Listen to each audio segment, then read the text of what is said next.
बिस्मिल्लाहिर्रहमानिर्रहीम, अस्सलाम वालेकुम नाज़रीन, आप यूट्यूब चैनल देख रहे हैं। मैं इमरान खान। ये तो इमरान खान साहब को दबाने के आखिरी हरबों में से एक है। अगर इमरान खान साहब की फैमिली को भी दबा लिया गया फिर तो कहानी ख़त्म।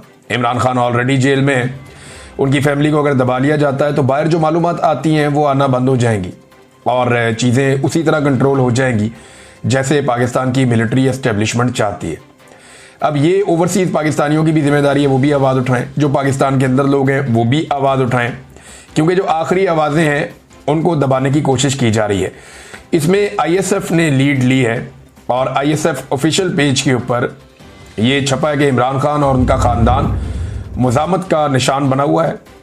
उनकी बीवी, बहनें, भांजे सब ही इस फाशिस्ट निज़ाम का डटकर मुकाबला कर रहे हैं। कप्तान और उसके ख़ानदान से इज़हार यकजहती के लिए आईएसएफ मुल्क भर में एहतजाज का ऐलान करती है और 26 अगस्त बरोज़ मंगल मुल्क भर में कप्तान और उसके ख़ानदान से इज़हार यकजहती के लिए पुरअमन एहतजाज होगा।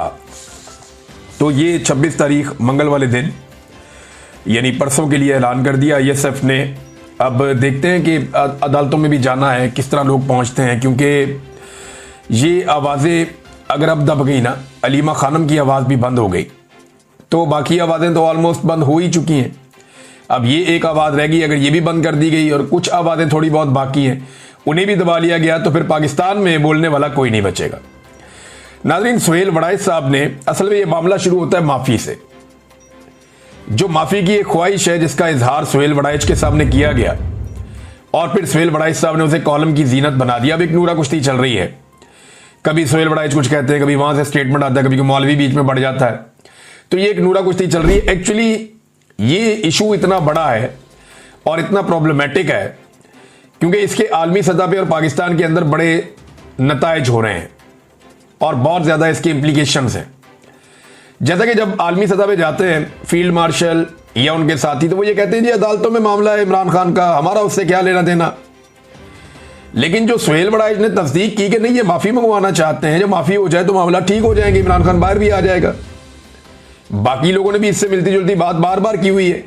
टाउट्स बार बार बोलते रहे हैं कि लकीरें निकलवाई जाएंगी, नाक रगड़वाया जाएगा पाकिस्तान तहरीक इंसाफ का और पाकिस्तान तहरीक इंसाफ की लीडरशिप का। तो ये अब आलमी सतह पे वो कुछ और कहते हैं, ये कुछ और छप गया है, तो ये इसके लिए प्रॉब्लम हो गया। अब उस प्रॉब्लम से तवज्जो हटाने के लिए ये एक दूसरा बड़ा इशू उठा दिया गया और वैसे भी उनकी ज़रूरत थी और डिमांड भी बड़ी सख्त थी कि अलीमा खानम को चुप करवाया जाए, उनके बेटों को उठाया जाए, तो वो उठा लिए गए। खुलकर बात करते हैं और बहादुरी के साथ बात करते हैं। तो जितना आप किसी को ज़्यादा जेल में रखते हैं उसका जेल का डर कम होता चला जाता है। जैसा कि इमरान खान साहब है, इमरान खान साहब के बाद इमरान खान साहब के बारे में एक के बाद एक गवाही आती है। या पीर साहब पगड़ा, ये सिंध के बहुत बड़े लीडर हैं, एक बहुत बड़े इज्तिमा से ये खिताब कर रहे हैं। तो पीर पगाड़ा इमरान खान के बारे में क्या कहते हैं, जरा ये आप सुने कि उनके बारे में इमरान खान चोर है या नहीं है। ये पीर पगाड़ा साहब की बात आप सुने। इमरान खान को सब चोर कहते हैं, चलो ठीक है, चोर है ना। क्या किया है तोशाखाना में? क्या इमरान खान से पहले जो लोग आए थे, प्राइम मिनिस्टर या प्रेसिडेंट, उन लोगों ने कुछ नहीं लिया तोशाखाना से? उन लोगों ने गाड़ियां नहीं ली क्या तोशाखाना से? जबकि कानूनन वो गाड़ियां ले ही नहीं सकते। मेरी नजर में इमरान खान चोर नहीं है। तो मेरी नजर में इमरान खान चोर नहीं है। अगर इमरान खान चोर है तो फिर हम सभी चोर हैं। नहीं, पीर पगाड़ा कह रहे हैं जी कि अगर इमरान खान चोर है मेरी नजर में तो फिर हम सभी चोर हैं। और ये सब कह रहे हैं पाकिस्तान के जितने बड़े संजीदा सियाने सियासतदान हैं पुराने, वो सब इस बात में कायल हो गए हैं कि तारीख की मुश्किल तरीन जेल इमरान खान ने काटी है, तकालीफ बर्दाश्त की हैं, पूरे ख़ानदान ने तकालीफ बर्दाश्त की हैं। बल्कि इमरान खान के साथियों ने, पाकिस्तान तहरीक इंसाफ ने जिस लेवल की तकालीफ बर्दाश्त की हैं, अयाज अमीर साहब ने एक अलग तरीके से उसकी तस्वीर खींचने की कोशिश की अपने कॉलम में। आप पढ़ें तो आपको आइडिया हो जाएगा।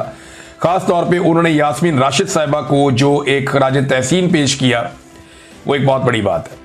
नादरीन, शेर अफजल मरवत साहब एक बार फिर खबरों में आ गए हैं। कम से कम उन्हें खबरों में रहना तो आता है, लेकिन इस दफा वो बहुत नेगेटिव तरीके से खबरों में आए। उनके कोऑर्डिनेटर होने का दावा किया शरीफुल्लाह साहब, उनका इस्तीफा भी सामने आ गया उन्होंने कहा जी कि ये आदमी बेइज्जती करता है इमरान खान के ख़ानदान की और हम ये बर्दाश्त नहीं कर सकते, हमारी ये रवायात नहीं है। तो मैं शेर अफजल मरवत से अपनी अलहदगी कर रहा हूँ, मेरा उससे कोई ताल्लुक नहीं है और मुझे कोई फ़ायदा नहीं चाहिए, मैं शेर अफजल से अपना कता ताल्लुक ही करता हूँ। और भी बहुत सारे लोगों ने शेर अफजल मरवत से ताल्लुकात जो है वो ख़त्म किए हैं। अब शेर अफजल मरवत ने इस दफ़ा क्या किया, उन्होंने सोशल मीडिया पर चढ़ाई कर दी। इससे पहले अलीमा खानम साहिबा के बेटे की गिरफ्तारी पर उनका जोर था, बेटा जो है वो गिरफ्तार नहीं हुआ।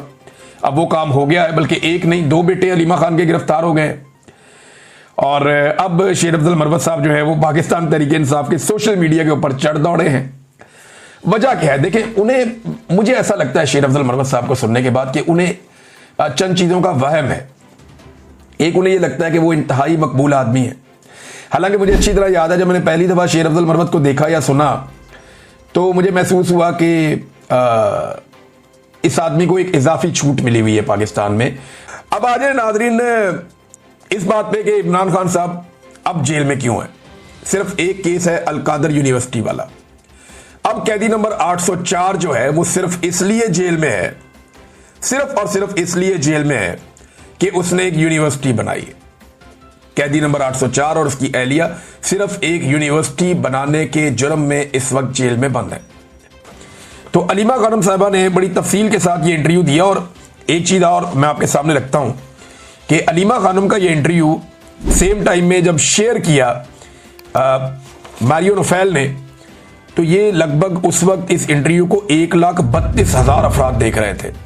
आप अंदाजा करें, ये खानदान या ये पॉलिटिकल पार्टी, इससे लोगों को कितनी उम्मीद है कि 1.5 लाख शख्स लाइव देख रहा है इमरान खान की बहन को। तो इमरान खान कहां खड़ा होगा मकबूलियत में, अंदाजा कीजिए आप। तो इमरान खान की बहन के साथ 1.5 लाख लोग, अंग्रेजी का उनका एक इंटरव्यू चल रहा है, वो देख रहे हैं दुनिया में। ये फैमिली इस वक्त एक पॉलिटिकल रियलिटी है, आप इससे भाग नहीं सकते। इन लोगों ने पाकिस्तान की एस्टेब्लिशमेंट को नाकों चने चबवा दिए हैं, ये आपको तस्लीम करना पड़ेगा। मेरा चैलेंज है पाकिस्तान के वजीर आजम को, सदर को, आर्मी चीफ को, फील्ड मार्शल को, सबको, DGISPR को, करें अंग्रेजी में एक प्रेस कॉन्फ्रेंस या इसी मैरियो नोफेल को एक इंटरव्यू दे दें, देखें कितने लोग लाइव आपको देखते हैं। मुझे नहीं लगता 10,000 लोग भी होंगे। अगर खुद भी इकट्ठे कर लेंगे तो 10-15,000 लोग से ऊपर नहीं जाएंगे।